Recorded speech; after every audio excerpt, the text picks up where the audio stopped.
करा रहेगा। और महाराष्ट्र के एग्जिट पोल की बारी आ गई है, महा एग्जिट पोल की बारी आ गई है। वहां पर महाराष्ट्र और झारखंड में चुनाव खत्म हो गया, वोटिंग हो गई। देखिए महा एग्जिट पोल महाराष्ट्र का 288 सीटें और 288 सीटों में क्या कुछ बताया जा रहा है। अगर महा एग्जिट पोल की बात कर ली जाए तो 143 सीटें एनडीए को मिलती नजर आ रही हैं और इंडी गठबंधन को 129 सीटों के आसपास रह सकते हैं। और अन्य की बात करें तो 7 सीटें जा सकती हैं। अलग अलग जो एग्जिट पोल आए हैं उसका महा एग्जिट पोल हम आपको बता रहे हैं। मेगा एग्जिट पोल जो है वो आप देख रहे हैं और इसके मुताबिक आप देखिए कि अलग अलग एजेंसी अलग अलग नंबर दे रही है, लेकिन अगर देखा जाए इन सभी एजेंसियों का अगर हम गुणा भाग देखें तो इसमें यह नजर आता है कि 143 सीटें एनडीए के पास जा सकती हैं और इंडी गठबंधन जो है 129 सीटें उसके पास जा सकती है। विजयपुर की भी कर लेते हैं। विजयपुर की बड़ी सीट है क्योंकि कांग्रेस छोड़कर रामनिवास, जैसा कि हम आपको बता चुके हैं, रामनिवास रावत कांग्रेस छोड़कर बीजेपी में आए, बीजेपी ने प्रत्याशी बनाया। कांग्रेस की तरफ से मुकेश मल्होत्रा को मैदान में उतारा गया। सबसे बड़ी बात यह है कि जब वोटिंग हुई तब खूब बवाल हुआ, खूब शिकायतें आई, खूब चर्चाएं हुई। यह भी कहा गया कि फर्जी वोटिंग हुई है, यह भी कहा गया कि वोट नहीं डालने दिया गया। इसके बावजूद अच्छी बात यह थी कि वोटिंग परसेंटेज अच्छा निकलकर सामने आया। तो किसकी जीत होगी यह एक बड़ा सवाल है, लेकिन इसी सवाल का जवाब हम तलाशने के लिए आज आपके सामने मौजूद हैं। तो विजयपुर में किसकी विजय होगी, कांग्रेस के मुकेश मल्होत्रा या रामनिवास रावत? शिवकांत आचार्य हमारे विजयपुर से हमारे सहयोगी हमारे साथ जुड़े हुए हैं, उनके पास चलते हैं। शिवकांत, क्या कुछ आपने देखा और क्या चीजें स्थितियां जो हैं वो बनती हुई नजर आ रही हैं? उपचुनाव का नतीजा किस तरफ? पुरी जी आपको बता दें कि वोटिंग परसेंट तो 79% रहा, लेकिन पूरे चुनाव भर हमको हिंसा की घटनाएं भी देखने को मिली। वहीं कांग्रेस ने लगातार आरोप लगाया है कि आदिवासियों और जाटव समाज के वोटर को वोट नहीं डालने दिया गया जिस दिन मतदान था।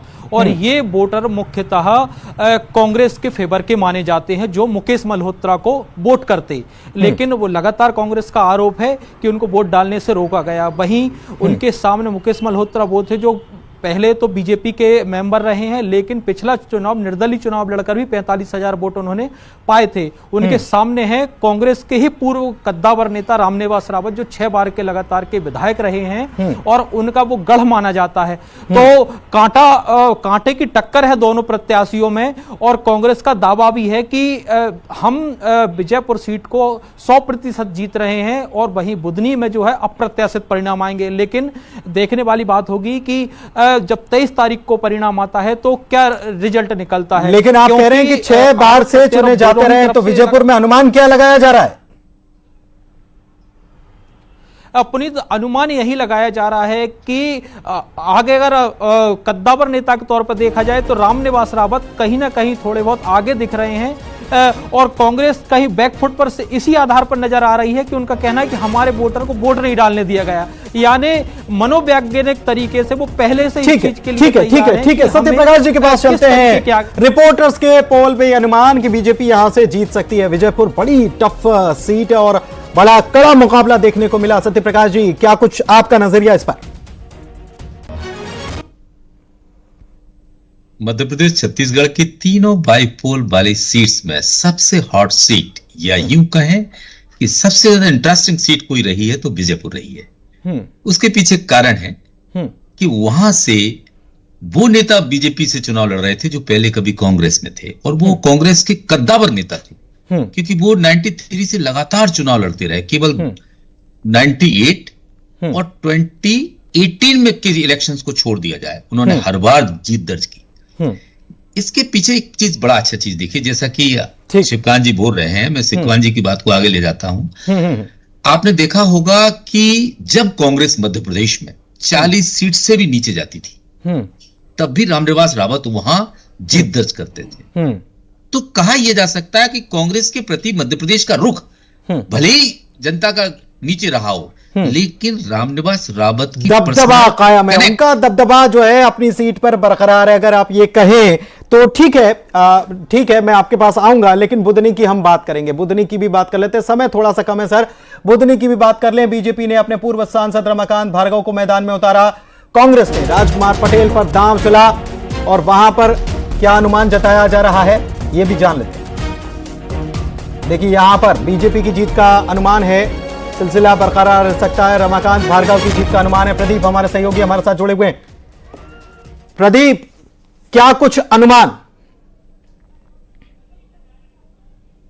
देखिए, बुधनी विधानसभा चुनाव चूंकि शिवराज सिंह चौहान का गढ़ है, वहां उनका मैजिक चलता है, वहां उनके बेटे का मैजिक चलता है, तो शिवराज सिंह